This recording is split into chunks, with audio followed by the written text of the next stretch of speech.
그런데 바리새인 중에 니고데모라 하는 사람이 있으니 유대인의 지도자라. 그가 밤에 예수께 와서 이르되, 랍비여, 우리가 당신은 하나님께로부터 오신 선생인 줄 아나이다. 하나님이 함께 하시지 아니하시면 당신이 행하시는 이 표적을 아무도 할 수 없음이니이다. 진실로 진실로 내게 이르노니 사람이 거듭나지 아니하면 하나님의 나라를 볼 수 없느니라. 사람이 늙으면 어떻게 날 수 있사옵나이까? 두 번째 모태에 들어갔다가 날 수 있사옵나이까? 진실로 진실로 내게 이르노니 사람이 물과 성령으로 나지 아니하면 하나님의 나라에 들어갈 수 없느니라. 육으로 난 것은 육이요 영으로 난 것은 영이니 내가 네게 거듭나야 하겠다 하는 말을 놀랍게 여기지 말라. 오늘은 그 니고데모에 대한 이야기입니다. 교회 다니신 분들은 니고데모에 대한 이야기를 많이 들어보셨을 것입니다. 니고데모라는 사람이 한밤중에 예수님을 찾아왔습니다. 이때가 언제인가? 화면에 이제 그림을 보시면 예수님의 그 공생애 중에서 첫 침례를 받으시고 첫 번째 유월절을 맞이해서 그 유월절을 맞이해서 성전을 정화하시고 성전을 청결케 한 다음에 바로 이어서 니고데모 사건이 일어나게 됩니다. 그동안 침례 받으시고 그 다음에 광야에서 시험 받으시고 그리고 베드로를 위시한 5명의 제자들과 만나시고 또 그들과 함께 갈릴리로 올라가셔서 가나의 혼인잔치에 참여하시고 그리고 이제 6월절이 되어서 다시 예루살렘에 같이 내려오십니다. 그래서 성전에 있는 장사하는 사람들을 쫓아내시고 그리고 나서 있는 사건이 오늘의 니고데모 이야기입니다. 왜 니고데모는 밤에 예수님을 찾아왔을까? 이 사람의 사회적인 체면 때문이었을 것이다 라는 사람도 있고 아니면 영적인 갈급함이 너무 심해서 그 다음날을 기다릴 수가 없어서 한밤중에 예수님을 찾아온 것이 아닐까 그렇게 말하는 분들도 있습니다. 우리가 주목해야 될 것은 1절에 이 바리새인이라는 말과 또 유대인의 지도자라는 말이 같이 나온다는 것을 주목해 볼 필요가 있습니다. 1절 말씀 보게 되면 그런데 바리새인 중에 니고데모라 하는 사람이 있으니 유대인의 지도자라. 그래서 이 유대인의 지도자인데 바리새인이다. 여기 유대인의 지도자라는 말은 그 당시 유대인의 자치기관이었던 사내드린의 회원이라는 그런 뜻입니다. 약 70명으로 구성된 사내드린의 회원, 우리나라로 치자면 국회의원 같은 그런 역할입니다. 그런데 바리새인이었다. 그 당시 유대는 로마의 통치를 받고 있었습니다. 그래서 로마의 총독 혹은 분봉왕이라 불리는, 쉽게 말하면 영주들의 통치를 받고 있는 그런 시대였습니다. 그렇지만 이 종교적인 문제 그리고 소소한 문제들은 사내들이라는 자치기구의 통제를 받아서 진행되고 있었습니다. 그래서 거기에 사내들인의 의장은 대제사장이었어요.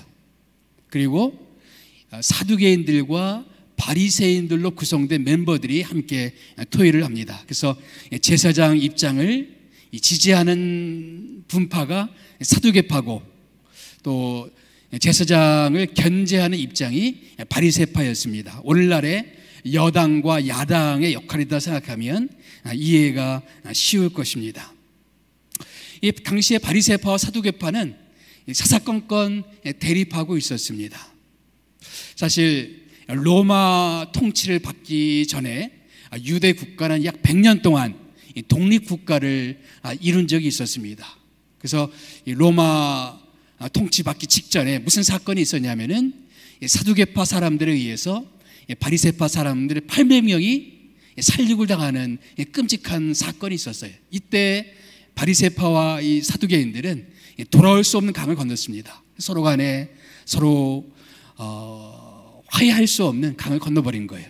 그래서 사사건건 이들은 대립을 하고 있었습니다. 그런데 예수란 분이 오셔서 이 바리새인들 입장에서 보게 되면 자기가 못마땅하게 여기는 대제사장, 또 그들과 결탁된 상인들이 성전 안에서 장사하고 있는데 예수란 청년이 와서 상인들을 쫓아내었다. 바리새파 사람들 입장에서는 속 시원한 일입니다. 평소에도 제사장이 마음에 들지 않았고, 그 다음에 제사장들과 결탁된 이 상인들이 성전 안에서 장사하는 것이 마음에 들지 않았는데, 이 나사렛 예수가 와서 채찍 들고 상인들을 쫓아냈어요. 바리새파 사람들 입장에서는 환호할 만한 일이었습니다. 아마도 그것 때문에 밤중에 이 바리새파 중에 한 사람, 산헤드린에 속해 있던 바리새파 중에 한 사람인 이 니고데모가 어쩌면은 사두개파 사람들의 눈을 피해서 밤에 예수를 찾아왔는지 모르겠습니다. 특별히 니고데모가 순전히 개인적 관심에서 오지 않았다는 한 가지 단서가 2절에 나와 있어요. 2절에 보게 되면 다 같이 한번 읽어볼까요? 시작. 그가 밤에 예수께 와서 이르되 랍비여, 우리가 당신은 하나님께로부터 오신 선생인 줄 아나이다. 하나님이 함께 하시지 아니하시면 당신이 행하시는 이 표적을 아무도 할 수 없음이니라. 이렇게 말하고 있습니다. 이 성경학자들은 여기 2절에 그 우리라는 말을 주목해 볼 필요가 있다라고 이야기합니다. 이 우리가 누구냐? 바리새파 사람들이었을 것이다. 니고데모와 뜻을 같이 하는 바리새파 그룹이 아니었을까? 성경학자들은 그렇게 이야기를 합니다. 그래서 니고데모라는 사람이 어떤 의미에서는 바리새파 사람들의 의견을 대변해서 왔을 수도 있고, 아니면 뭐 또 다른 이유에서 왔을 수도 있겠죠. 2장에 보게 되면 예수님께서 성전에서 장사치들을 다 쫓아내신 다음에 그 다음에 무슨 사건이 기록되어 있냐면은 거기서 많은 표적들을 행했다라고 기록되어 있습니다. 그래서 많은 사람들이 예수를 믿었어요. 그동안에는 사람들에게 공개적으로 자기 자신을 내보이지 않았는데 성전에서 장사치들을 쫓아냄으로써 자기 자신을 드러냈고, 또 한 가지는 이제 표적을 행했어요.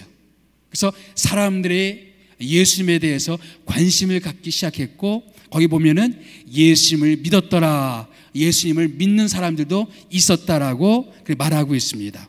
어쩌면은 니고데모도 그 중에 한 사람일 수도 있었겠죠. 그래서 2절에 와서 뭐라고 얘기합니까? 하나님이 함께하지 아니하시면 이런 표적은 있을 수가 없습니다. 우리가 보니까 당신이 이런 표적을 행하는 걸 봐서 당신은 하나님께서 보내신 분이십니다. 이런 고백을 하고 있습니다. 이 말씀을 보면은 니고데모는 상당히 예수님께 호의적인 그런 태도를 가지고 있다는 것을 알 수가 있죠. 예수님을 좋게 생각했습니다. 나중에 바리새파 사람들은 예수님에 대해서 적대적으로 돌아서지만 초기에 예수님이 누군지 잘 모르던 초기에는 바리새파 사람들은 예수님에게 어떤 기대를 걸었을 수도 있었습니다. 그래서 상당히 호의적으로 예수님께 다가왔어요. 근데 오늘 그래서 3장을 보게 되면 니고데모와 예수님과 대화가 진행되는데, 자세히 보시면 이 대화를 통해서 니고데모가 예수를 믿었다라는 표현은 나오지 않습니다.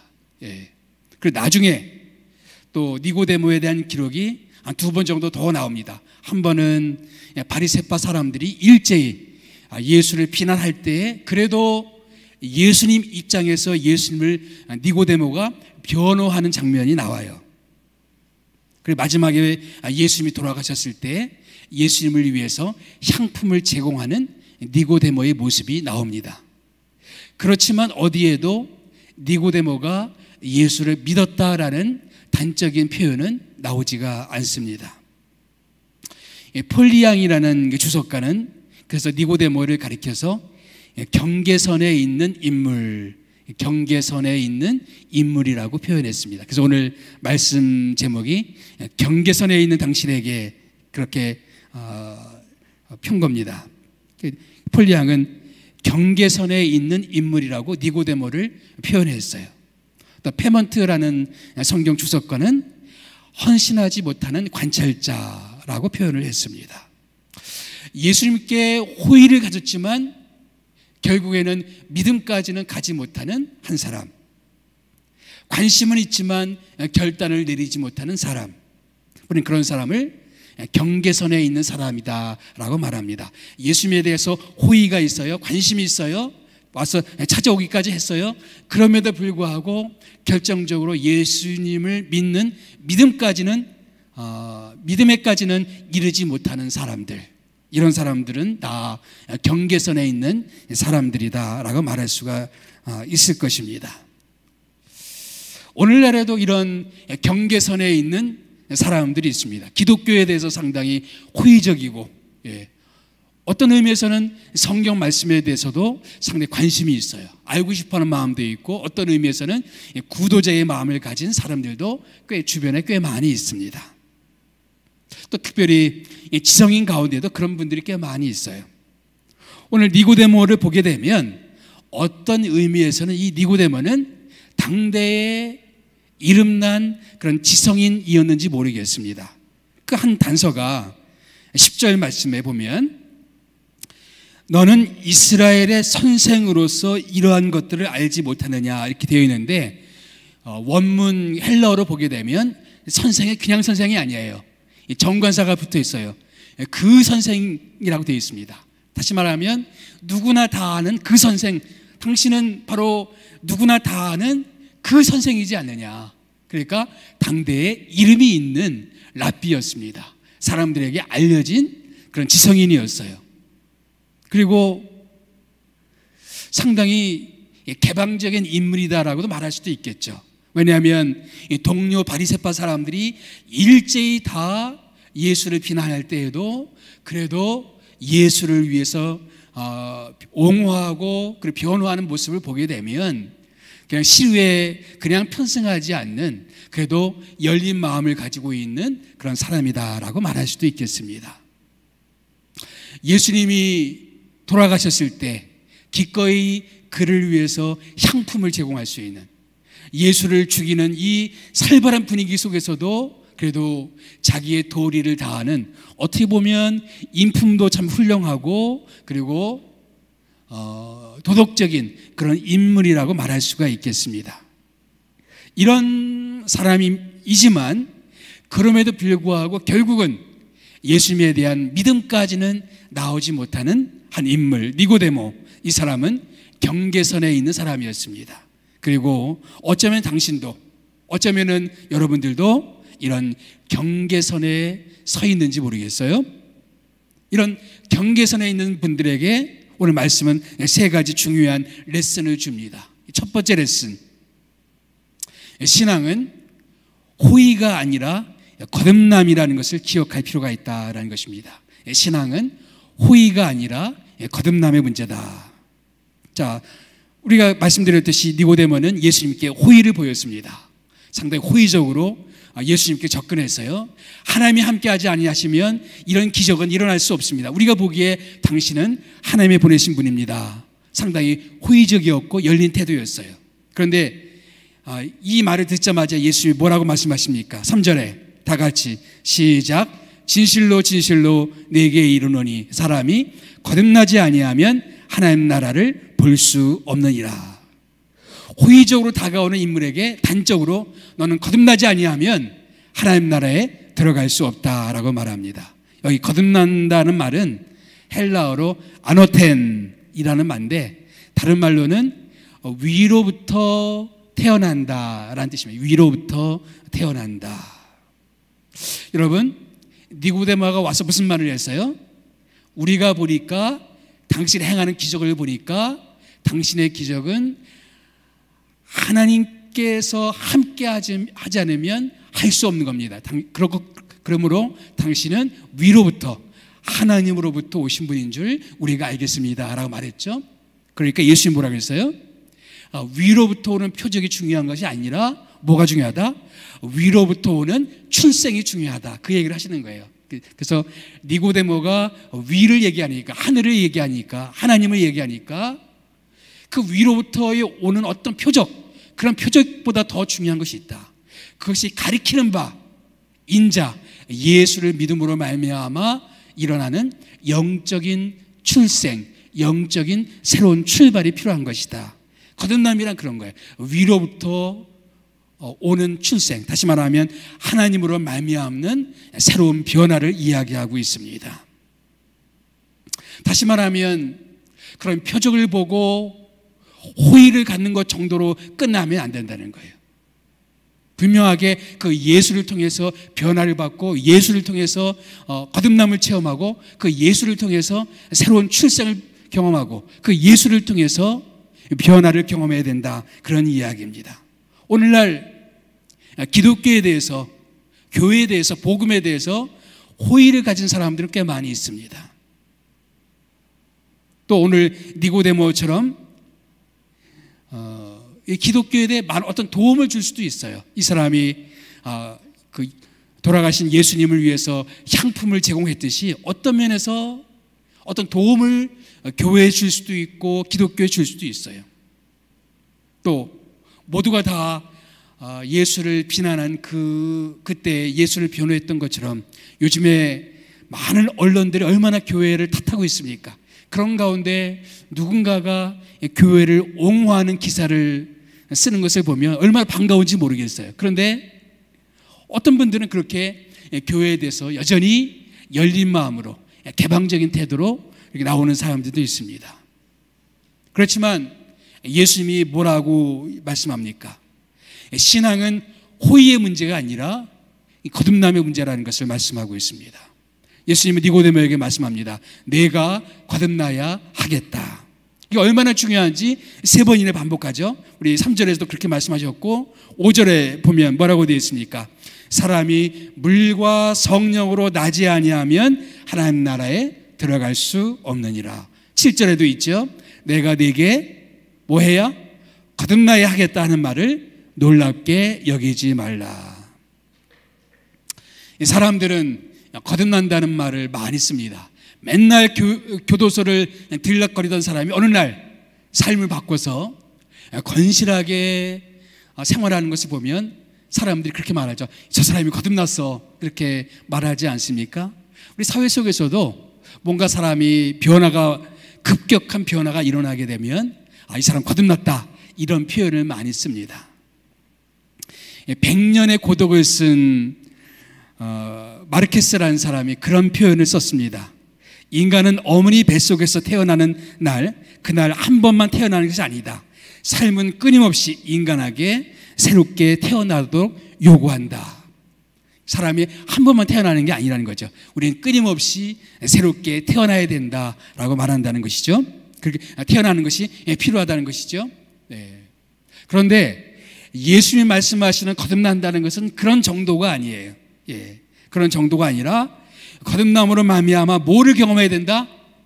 하나님 나라를 경험해야 된다라고 말씀하고 있습니다. 내가 거듭나지 아니하면 뭐를 볼 수가 없다? 하나님 나라를 볼 수가 없다. 거듭나지 않으면 어디에 들어갈 수가 없다? 하나님 나라에 들어갈 수가 없다라고 말합니다. 여기서 말하는 하나님 나라는 우리가 죽어서 가는 천국만 의미하지는 않습니다. 이 땅에서도 우리가 하나님 나라를 경험할 수가 있다. 내 마음속에 천국이 임하는 거예요. 그래서 이 천국의 기쁨, 천국의 그 평화, 그것이 내 마음속에 임하게 될 때 하나님 나라가 임했다라고 말할 수가 있겠죠.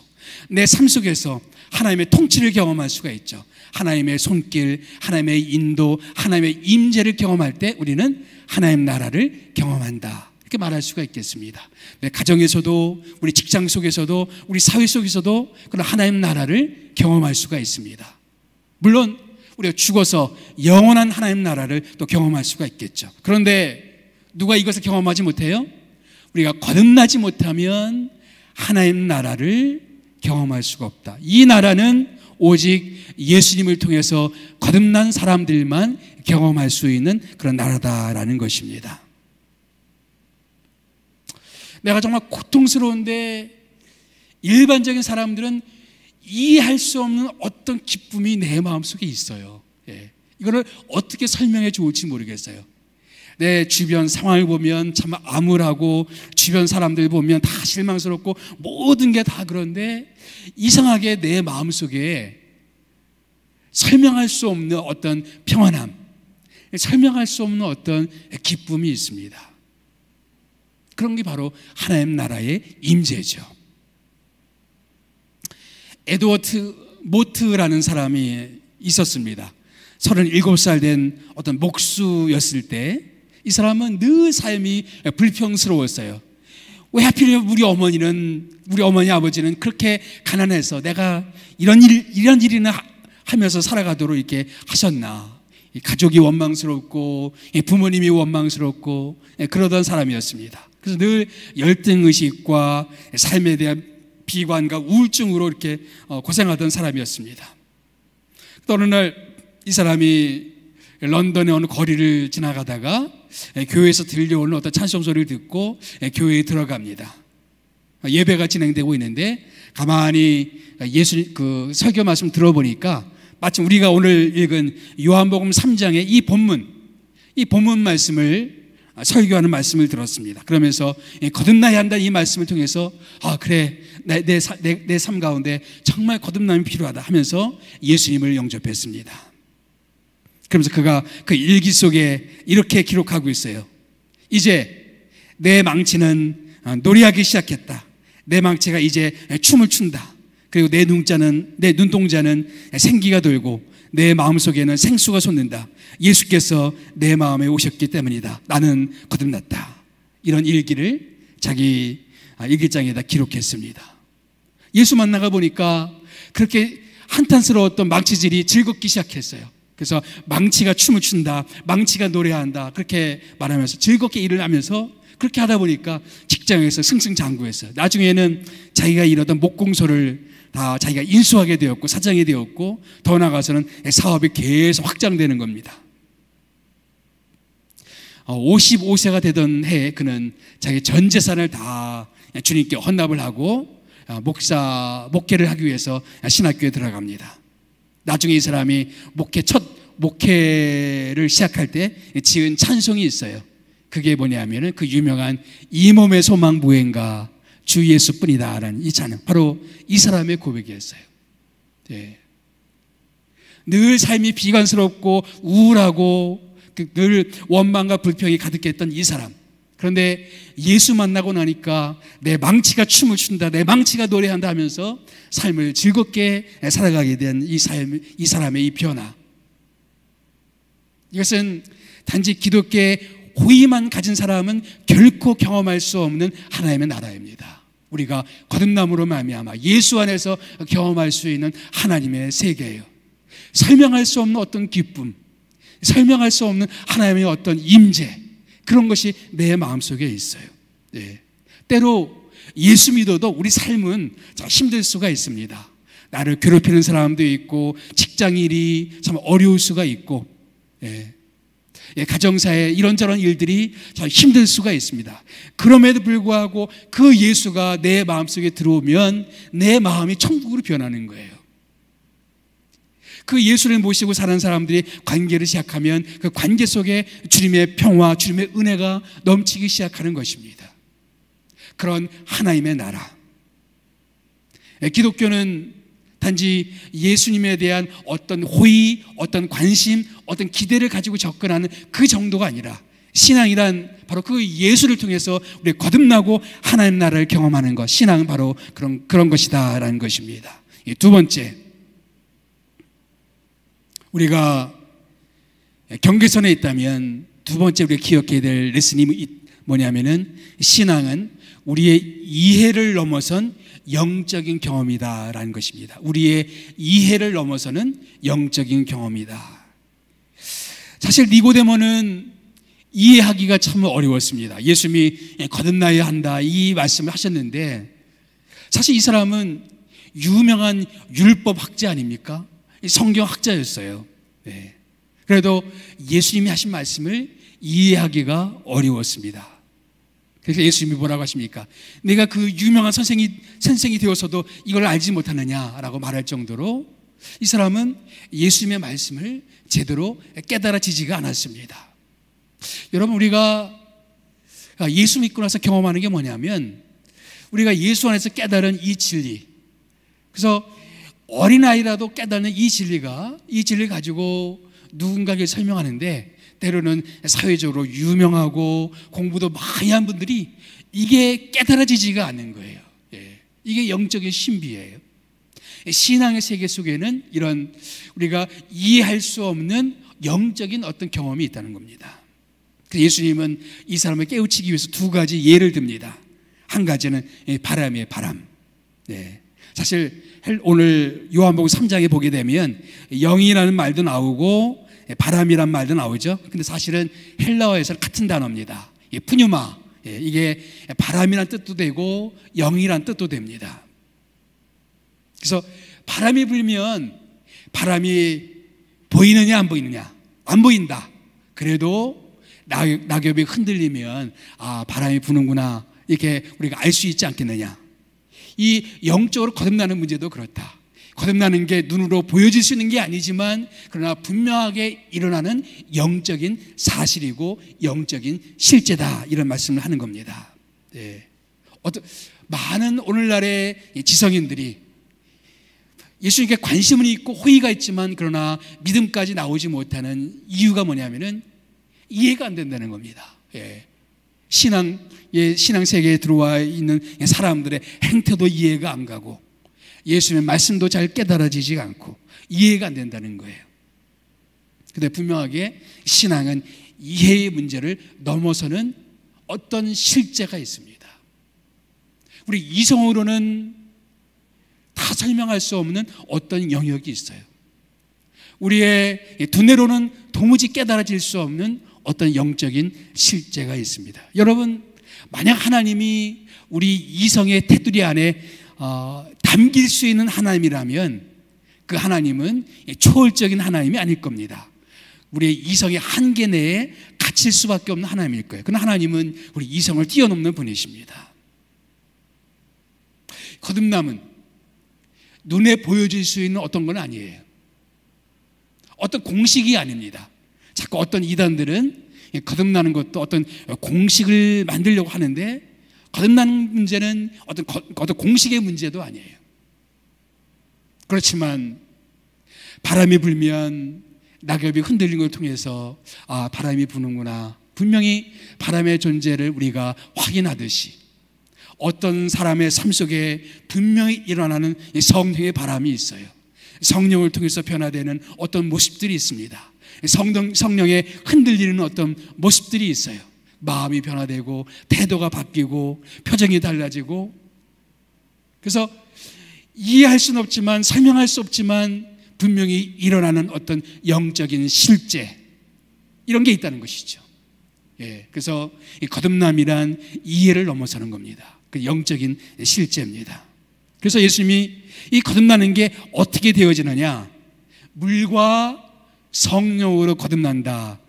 이 구절에 대해 해석도 참 많죠. 물이 침례를 의미하는 게 아니냐, 이런저런 해석이 많은데 사실 이 말씀의 구약의 배경은 에스겔서 말씀입니다. 에스겔서 36장 25절부터 27절까지 말씀입니다. 우리 다 같이 한 목소리로 읽어볼까요? 시작.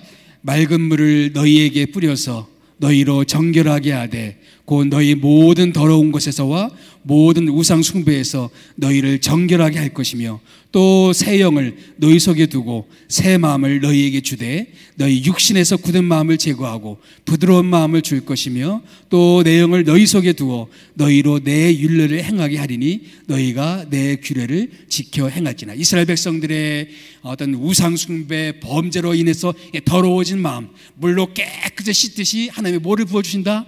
성령을 부어주어서 사람들의 마음을 정결케 하고 깨끗게 하고 굳은 마음을 부드러운 마음으로 만들어주는 이 놀라운 역사, 이것을 가리켜서 하시는 말씀인 것입니다. 그래서 더러워진 우리들의 마음, 부정한 우리들의 마음이 성령을 통해서 새로워지고 깨끗해지고 정결하게 되는 어떤 영적인 실제. 인간적으로 설명하기는 쉽지 않아요.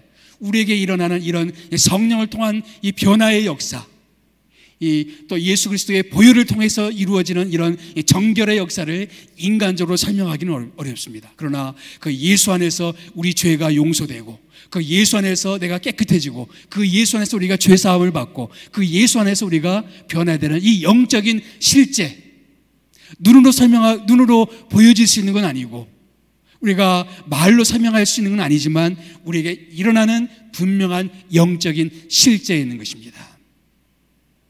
사람들은 마음을 목격한 사람은 아무도 없습니다.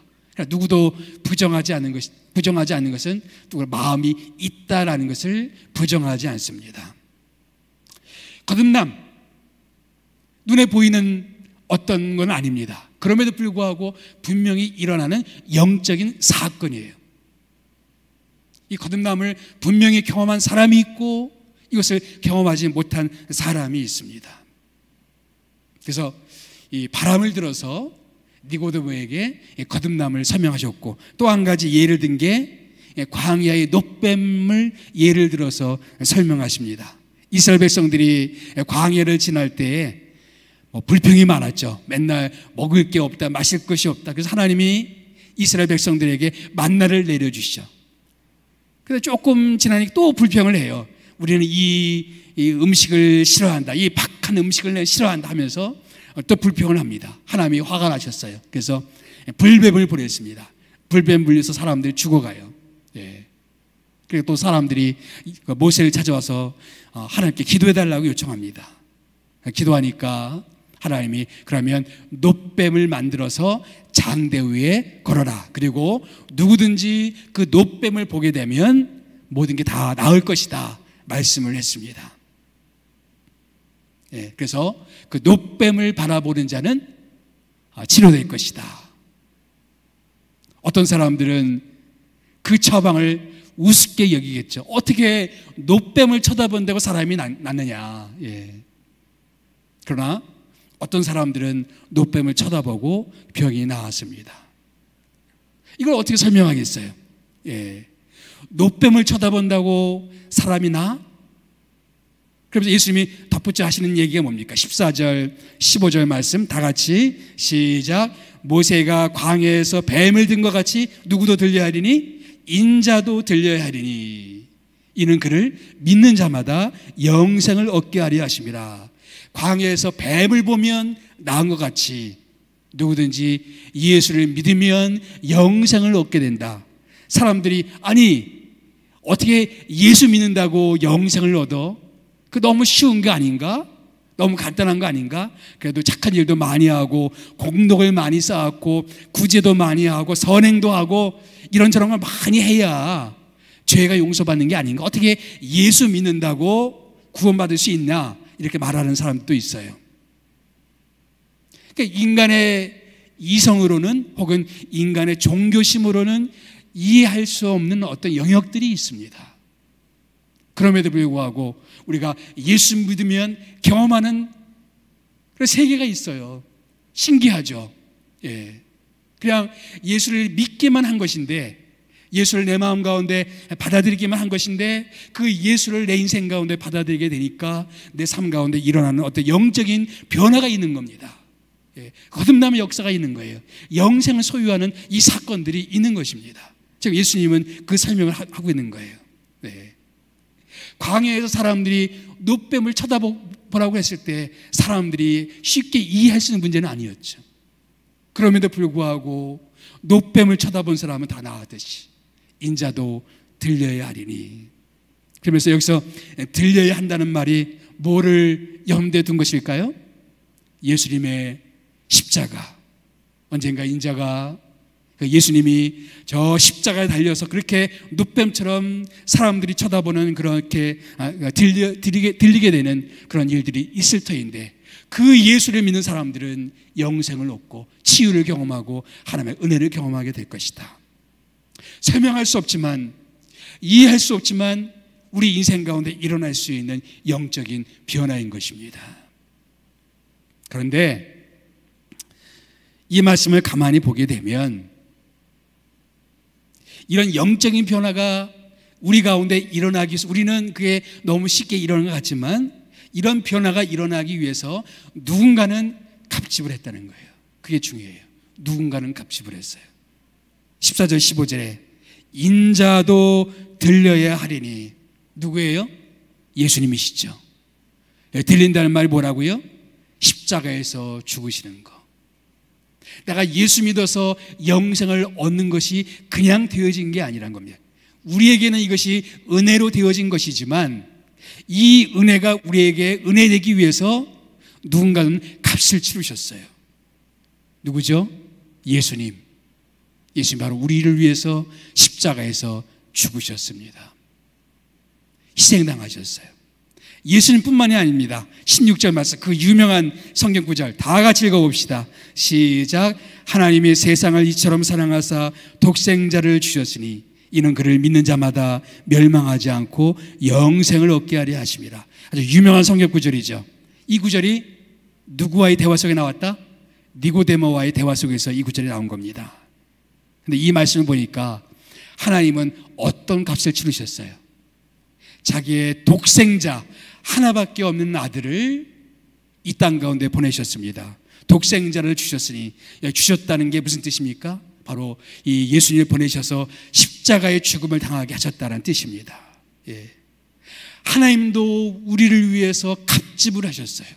그러니까 우리가 얻는 이 은혜의 선물, 영생의 선물은 정말 우리에게 우연처럼 정말 거저 우리에게 주어지는 것처럼 여겨지지만, 그러나 사실 그게 거절은 아니다 이거예요.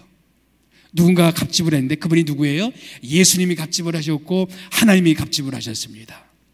그래서 그렇게 희생을 치르셨기 때문에 우리 가운데 영생의 축복이 주어지고 거듭남의 축복이 주어지고 하나님 나라를 경험하는 이 은혜가 우리 것이 될 수가 있었다라는 것입니다. 신앙은 이해를 넘어서는 것입니다.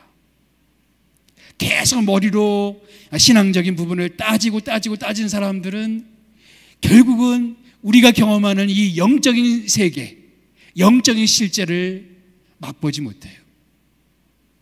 결단하고 믿음을 가지고 예수님께 나오는 사람이 이 세계를 경험할 수가 있습니다. 아무리 저 바깥에서 아무리 이해하려고 애를 써도 바깥에서는 보이지 않는 세계입니다.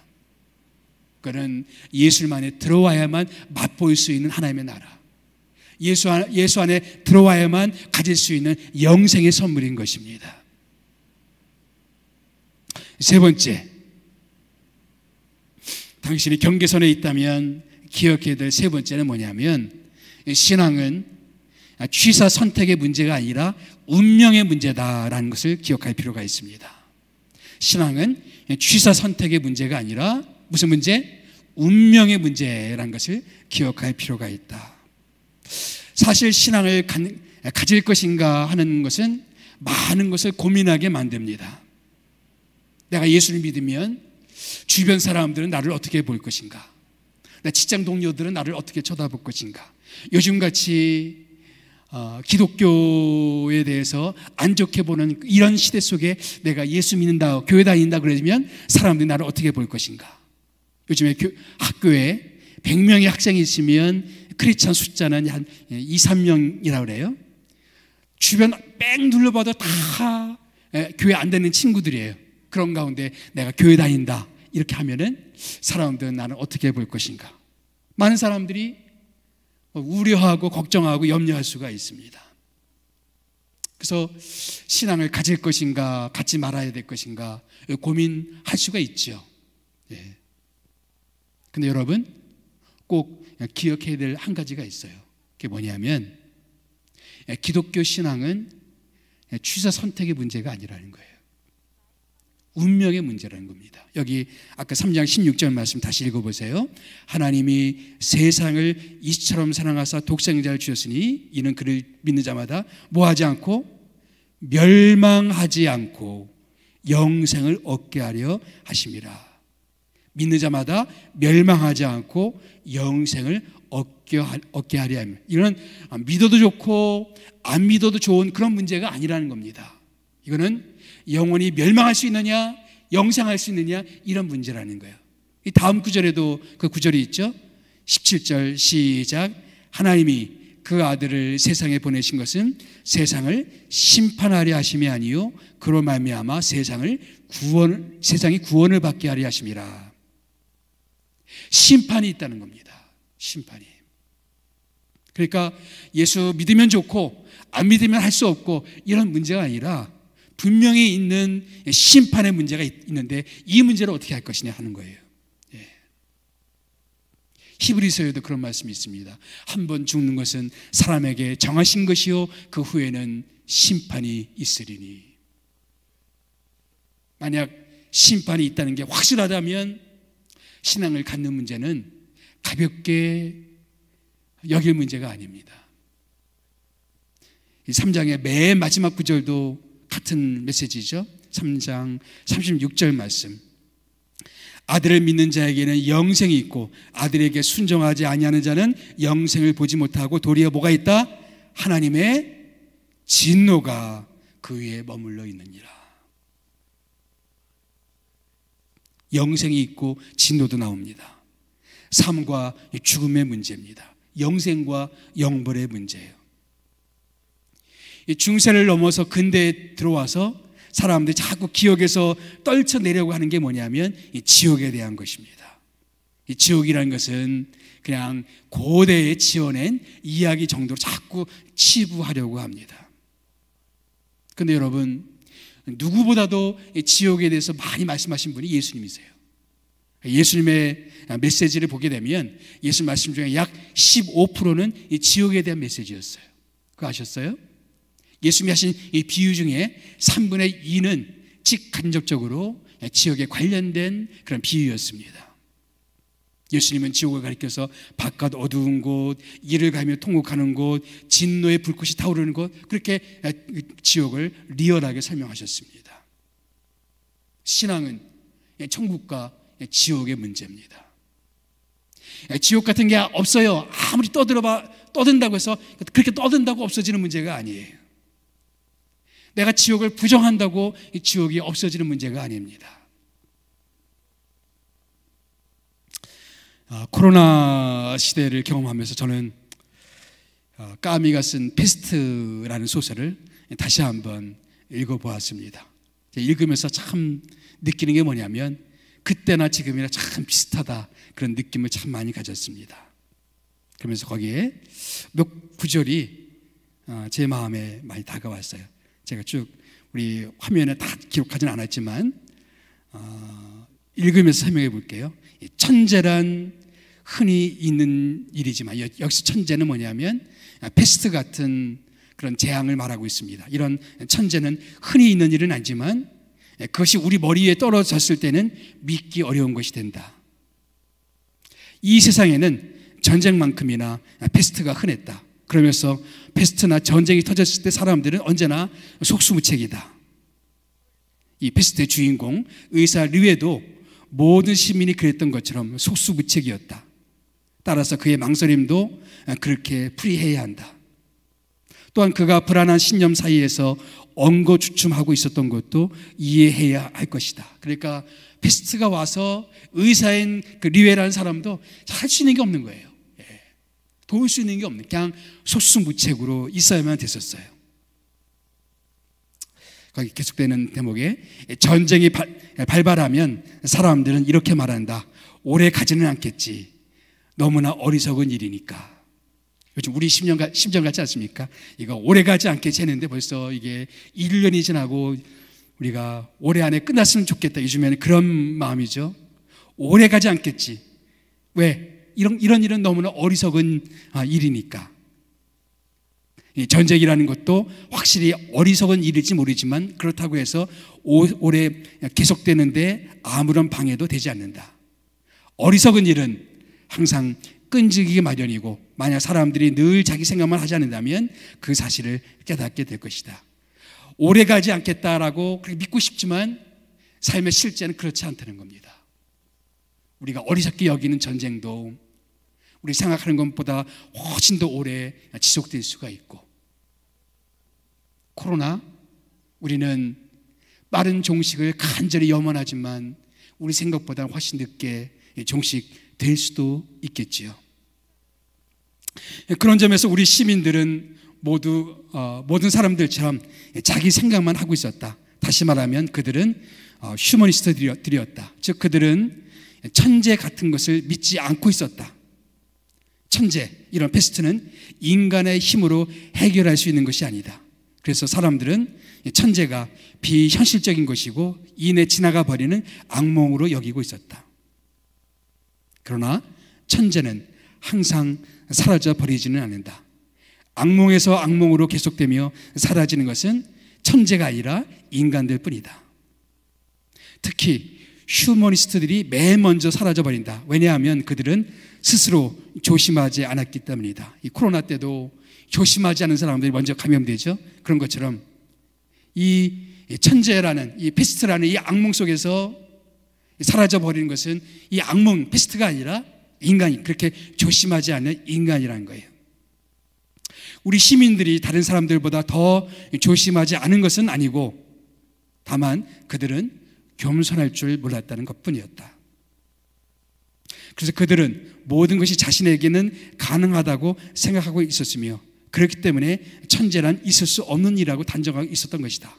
다 인간의 힘으로 우리의 문제는 다 해결할 수 있다고 생각해 왔었고, 그래서 우리가 해결할 수 없는 이 천재 같은 것은 없다라고 그렇게 생각했다는 것이죠.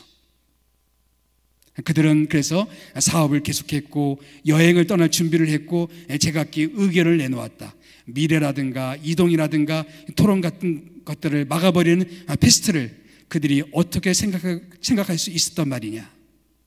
그들은 스스로 자유롭다고 믿고 있었다. 그러나 천재가 있는 한, 패스트가 있는 한 누구도 자유로울 수 없을 것이다. 까미가 이야기하고 싶은 게 뭘까요? 그런 패스트를 경험해 보면 인간의 힘으로 감당할 수 없는 세계가 있다는 거예요. 악몽으로 치부하고 빨리 끝나길 바라지만 우리 생각처럼 삶은 그렇게 빨리 끝나버리지는 않는다는 얘기입니다. 이런 천재 앞에 겸손할 줄 모르는 인간들은 그 고통을 당할 수밖에 없다라는 거예요. 우리 코로나를 경험하면서 우리는 이 시기가 빨리 끝났으면 좋겠다는 생각을 합니다. 너무너무 답답하잖아요. 이런 상상을 해보세요. 그런데 이 코로나가 안 끝나요. 1년이 지나고 2년이 지나고 3년이 지나고 4년이 지나도 만약에 코로나가 안 끝난다면 여러분 어떻겠습니까? 지옥이 그렇다는 거예요. 사람들이 지옥이 떨어지게 되면 1년에 2년에 끝나버릴 문제가 아니라 영원한 운명을 영원한 형벌 가운데서 보내게 된다라는 것입니다. 겸손할 줄 모르는 인간은 당할 수밖에 없어요. 하나님 앞에 무릎 꿇을 수 없는 인간, 하나님 앞에 겸손할 줄 모르는 인간들은 하나님 말씀 앞에 말씀을 거절하게 되면 결국은 이 천재, 이 재앙을 당할 수밖에 없다는 겁니다. 이 C.S. 루이스가 쓴 책 가운데 스크루 테이프의 편지라는 책 가운데 윌리엄 로라는 사람이 쓴 한 대목을 인용합니다. 이런 글이에요. 만약 여러분이 하나님의 왕국을 선택하지 않는다면 그 대신에 무엇을 선택하든지 결국 아무런 차이가 없는 것이다. 다시 읽어볼게요. 만약 여러분이 하나님의 왕국을 선택하지 않는다면 그 대신에 무엇을 선택하든지 결국 아무런 차이가 없는 것이다. 그러면서 C.S. 루이스는 이런 얘기를 합니다. 정말 여인과 애국심, 코카인과 예술, 위스키와 강요, 돈이나 과학을 선택하는 것이 아무런 차이가 없을까? 루이스는 답을 얘기합니다. 확실히 아무런 차이가 없습니다.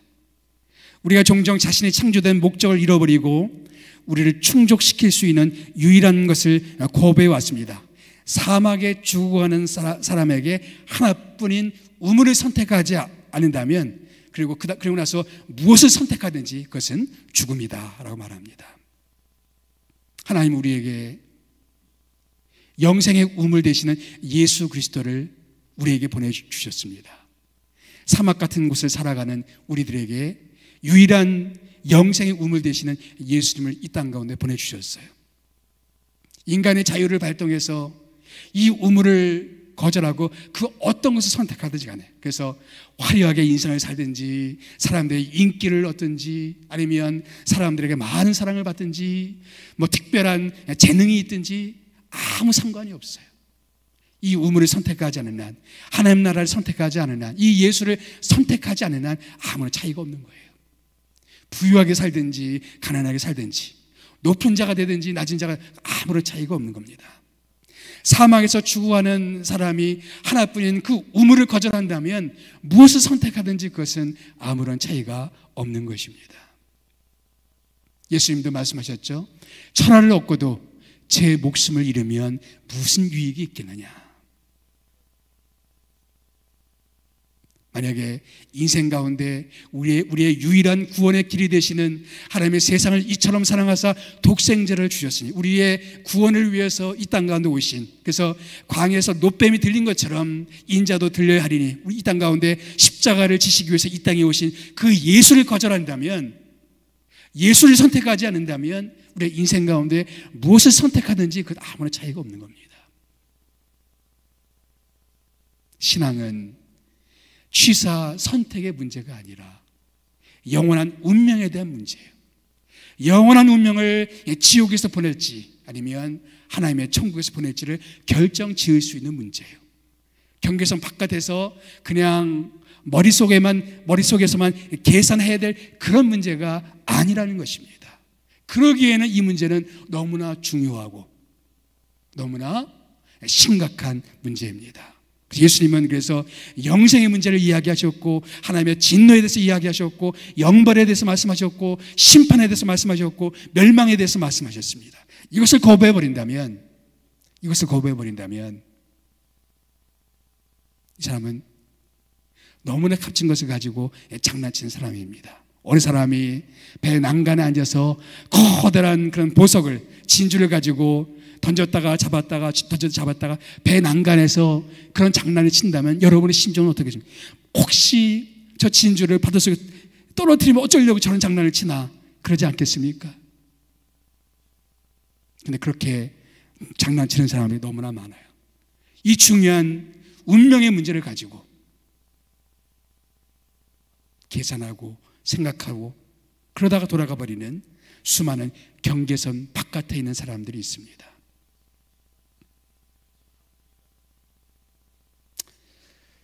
니고데모는 한밤에 예수를 찾아왔습니다. 그런데 아무 대답 없이 이 본문에서 사라져 버립니다. 그리고 끝까지 니고데모가 어떤 믿음을 가졌다라는 어떤 흔적이 나타나지 않습니다. 비록 끝까지 이 사람은 지성인이었고 개방적인 인물이었고 높은 도덕적인 인품을 가진 사람이었지만, 아주 훌륭한 사람이었지만 끝까지 경계선 바깥에서 믿음을 표현하지 못하는 한 사람이었습니다.